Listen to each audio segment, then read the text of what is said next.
Welcome once again to another episode of A River Between Chaos and Zen, the poetry podcast from Creative Actors Lab. My name is Max, and Kelly, as always, sends her love.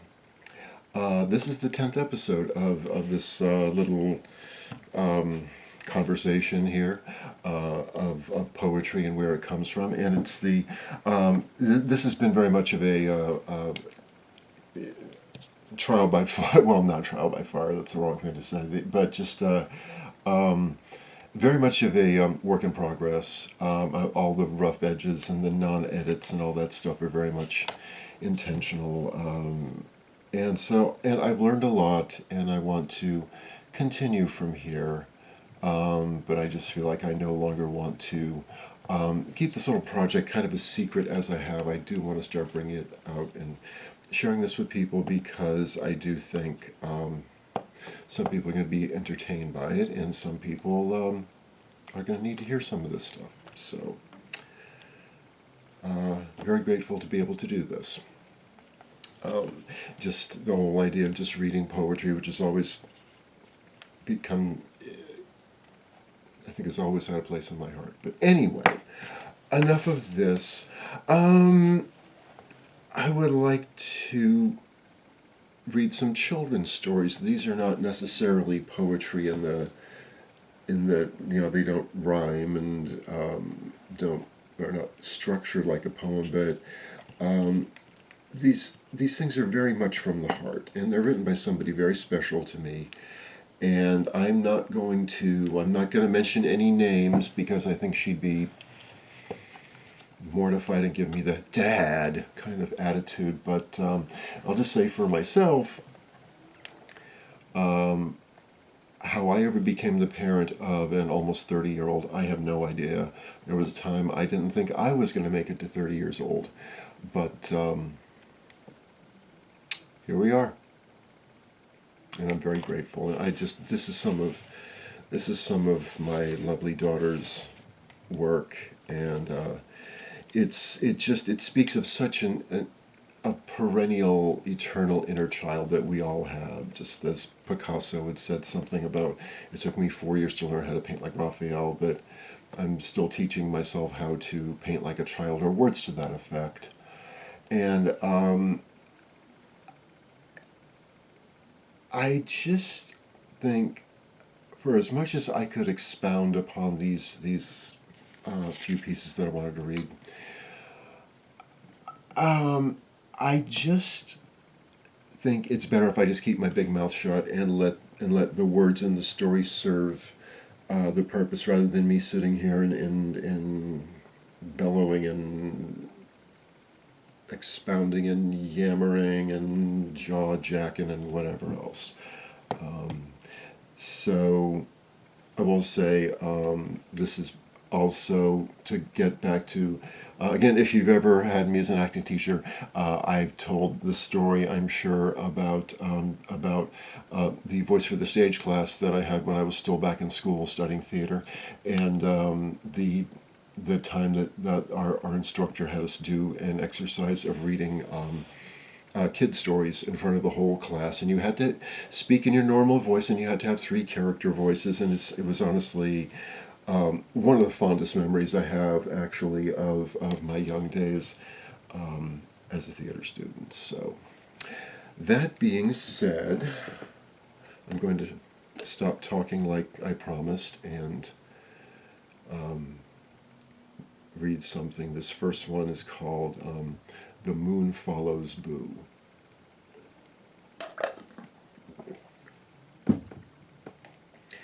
It was a starry summer night at Boo's house. Everything was peaceful and quiet, but Boo was bored. He wanted to go out and play, but it was getting dark. "I wish I can go outside," said Boo. All of a sudden, a little firefly appeared at the window. This caught Boo's attention. He tried to jump and grab it, but it flew away. He opened the back door and snuck outside. There was a horde of fireflies. Boo was shocked.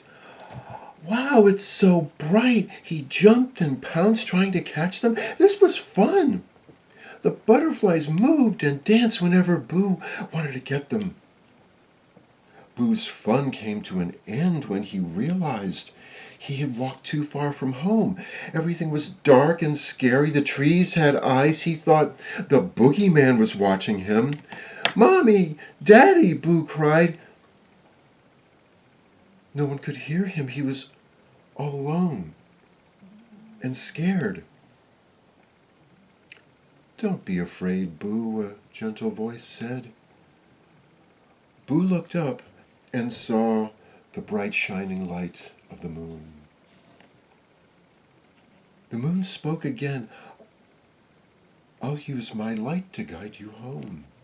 Boo was overjoyed. "Thank you."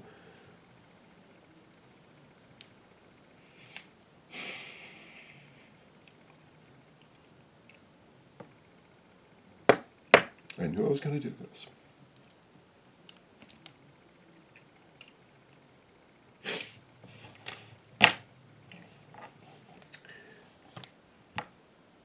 The moon smiled.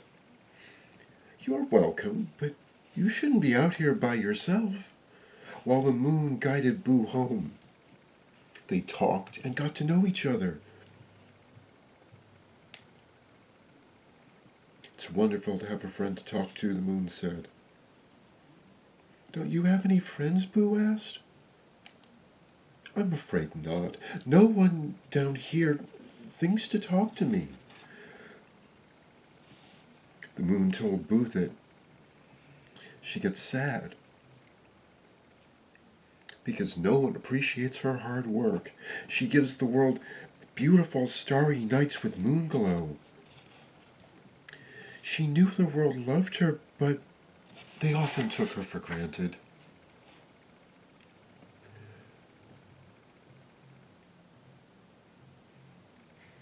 But Boo felt bad for them. She deserved a friend. Whenever I feel alone, I think of things that make me happy, like catnip and naps. "What makes you happy?" Boo asked.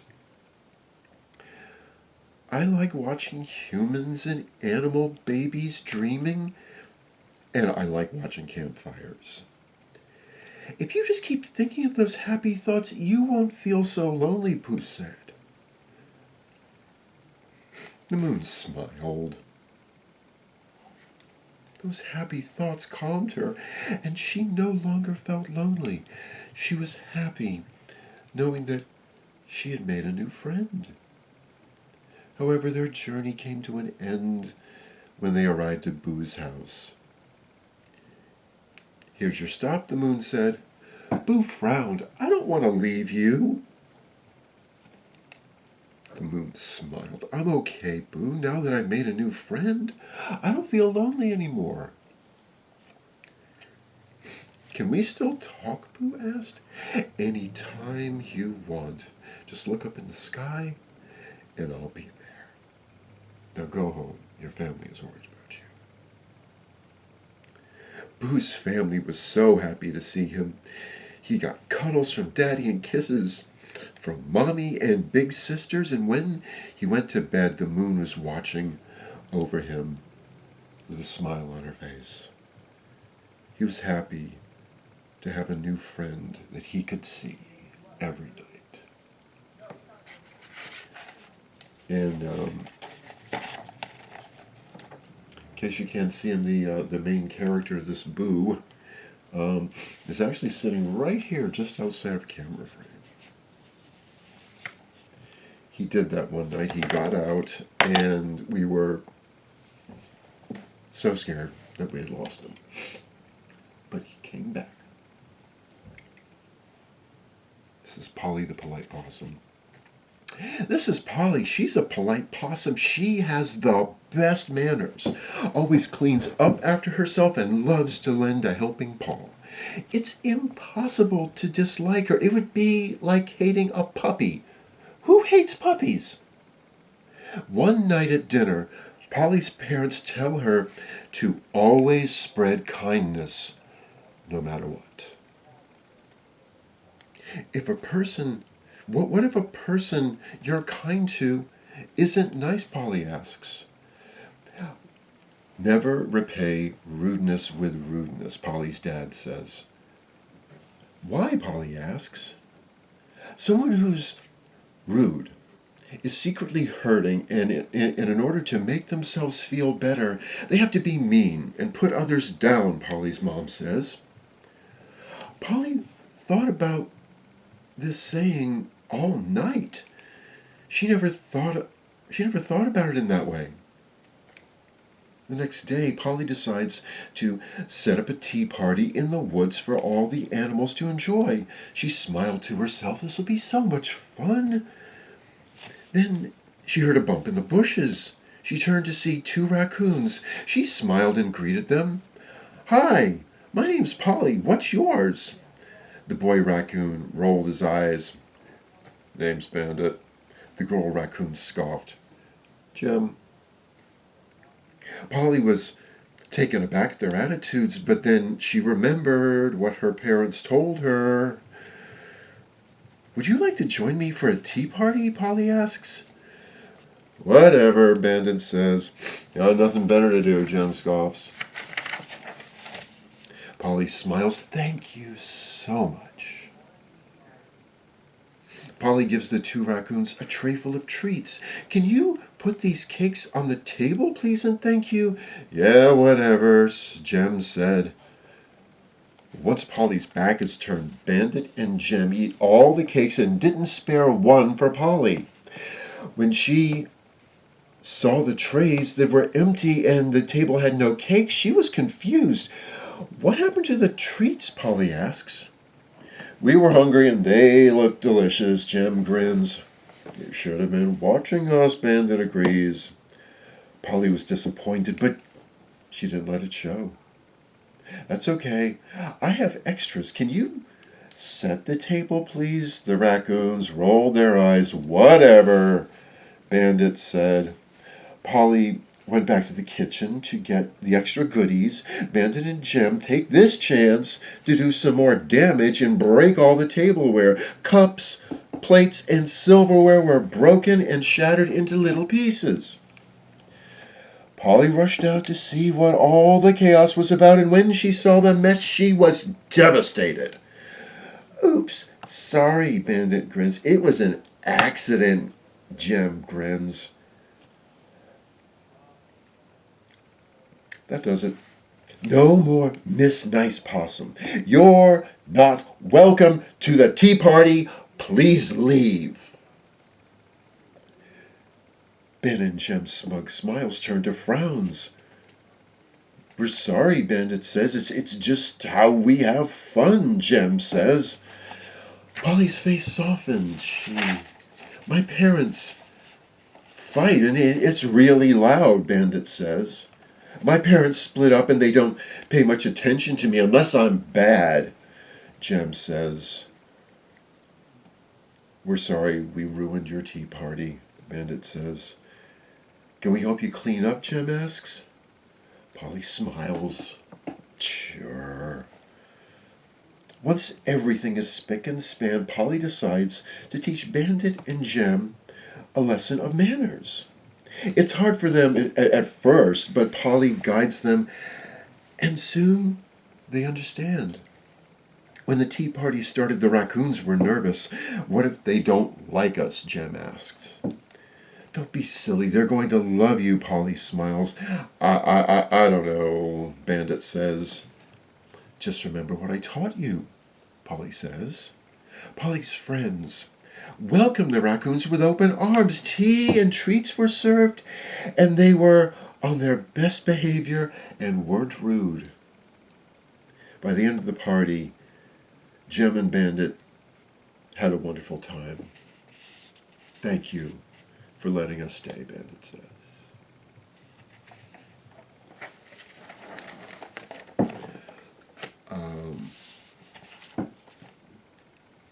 To anybody who's ever worked in the food service industry, you probably get that one.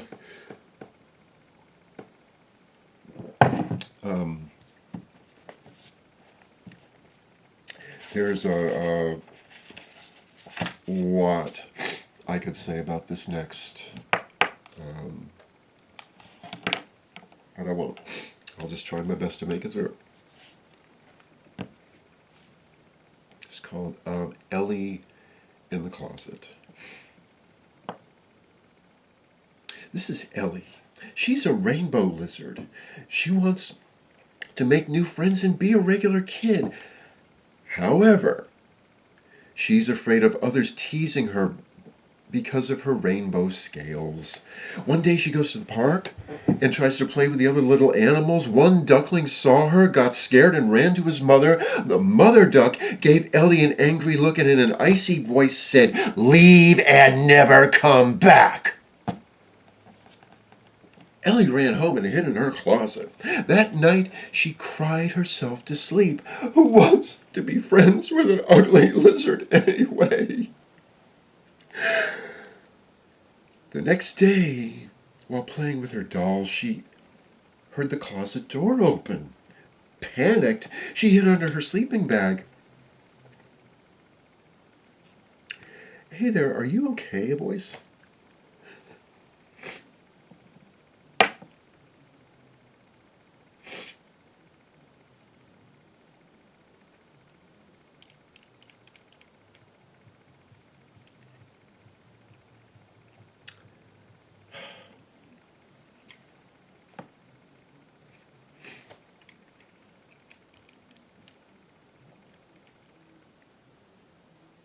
"Hey there, are you okay?" a voice asked. Ellie felt shocked. No one had ever asked her that before. "I won't hurt you. My name is Storm." Ellie wanted to see who Storm was, but she couldn't risk it. "It's okay. I understand. Can I at least make you a sandwich?" Storm asked. Come to think of it, Ellie was a little hungry. "Can I have a peanut butter and jelly?" "Coming right up," Storm said. Ellie enjoyed her PB&J sandwich. She smiled, knowing someone was out there looking out for her. The next day, Storm asked Ellie what sandwich she would like. "A grilled cheese, please." "I'm on it," Storm replied. Ellie enjoyed her grilled cheese sandwich. Storm is a fabulous chef. The next day, Storm tells Ellie about making a special sandwich. "What is it?" "It's a surprise." Instead of making a regular sandwich, Storm made a beautiful sandwich with rainbow fries on the side. When Ellie received her special treat, she was so happy.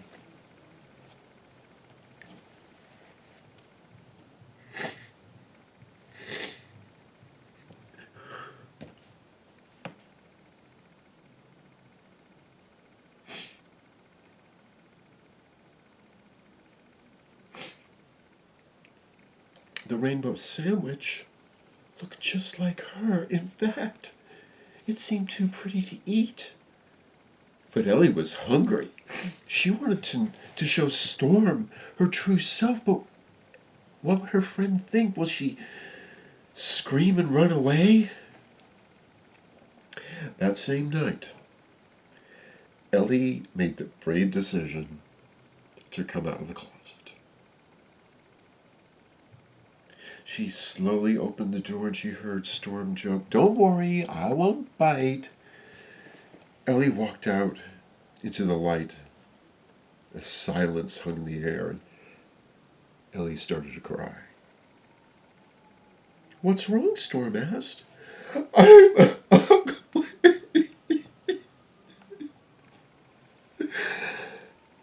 Ellie sobbed. "You're beautiful," Storm said. Ellie was shocked. She's never been called beautiful before. "Why do you hide?" Storm asked. "I'm scared of people teasing me." "Well, I'm not teasing you. Your rainbow scales are lovely." "Really?" "I know." hide who you are. Ellie smiled and felt her confidence grow as a rainbow rose. Tomorrow, would you like to go to the park? Storm asked. Ellie nodded. I'd love to. The next day they headed down to the park. Ellie was brave but nervous. What if no one likes me? You'll be fine, Storm said. A trio of kids spots Ellie, and when they see her rainbow scales, their eyes grow wide with amazement.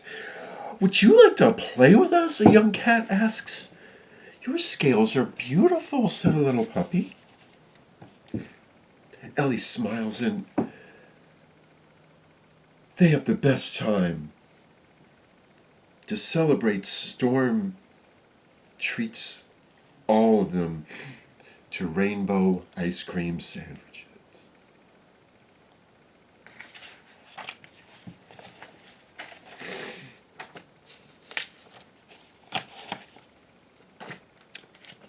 And I'm going to need to rehydrate after all of this fluid loss here. I want to do one more, and this one's called Rapunzel Pup, and I'll just do this, and whatever comes out, comes out. But I just, for some reason, I won't try to do it here, but I could see this being sung. I could see this being a little bitty operetta-ish type thing. But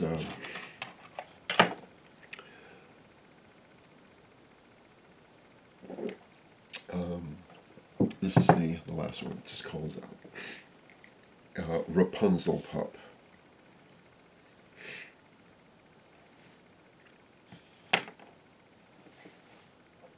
In a little teal house sat an Afghan pup named Rapunzel. All day long she looks out the window. Rapunzel's mom would not let her go outside and play, and you're probably wondering why. It's because Rapunzel has a fake left leg. Her mom worries that everyone will tease her, so she keeps her daughter locked up all day to protect her feelings. Rapunzel just wants to play with the other kids, but she's afraid her mom will get mad. One day, when Rapunzel sat by her window, she heard two small voices. Hey, Rapunzel Pup, said a girl's voice. Rapunzel looks down and saw a possum and a raccoon. I'm Ben, and this lovely possum is my friend Pippa. Why won't you come down and play? My mommy won't let me, explained Rapunzel. Why not? Asked Ben. I have a fake leg, Rapunzel replied. Can we see? Ben asked. I don't know, Rapunzel frowned. We won't make fun of you, I promise, said Pippa. Cross our hearts, promised Ben. Well, okay.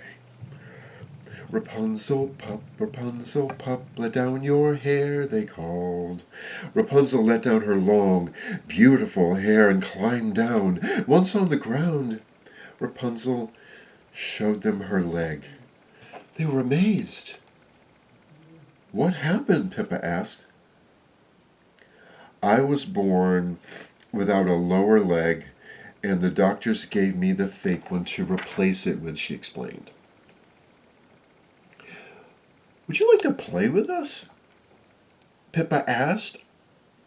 I'd love to, Rapunzel said. They played tag and drew a sidewalk chalk and gave each other makeovers and braided Rapunzel's hair while they happily played on the swings. A tiger cat saw Rapunzel's leg. Hey, robot, nice leg. Where'd you get it? The freak show, he teased. Rapunzel began to cry. Pippa comforted her while Ben gave the tiger cat a piece of his mind. She's not a robot. She was born without a lower left leg and has a fake one to replace it. Maybe you should ask instead of judging, Ben said. The tiger cat felt horrible. He didn't know. I'm sorry, I didn't mean it. I'm just a curious cat. Rapunzel wiped her tears and smiled. It's okay. All you had to do was ask. I'll remember next time, the cat replied. Do you want to play? Rapunzel asked. Really? After I made fun of you? He asked. I make friends, not enemies. My name is Rapunzel. My name is Stripes. It's good to meet you. They continued to play until the sun went down. Rapunzel bid her new friends goodbye and went home. Hi, Mommy, Rapunzel greeted as she came in through the back door. Hello, sweetie. I see you made some new friends. I hope you were careful.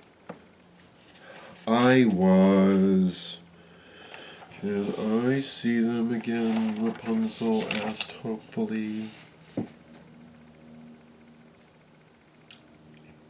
Yes, I saw how much fun you had, and they seem nice. Really? Rapunzel asked.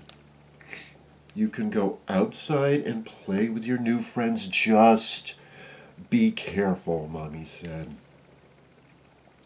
Hey, Rapunzel cheered. It was the best day ever.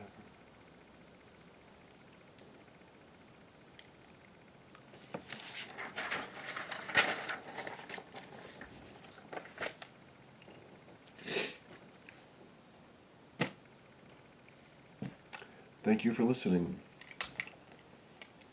to episode 10 of A River Between Chaos and Zen, the poetry podcast from Creative Actors Lab. My name is Max, and thank you, as always, thank you.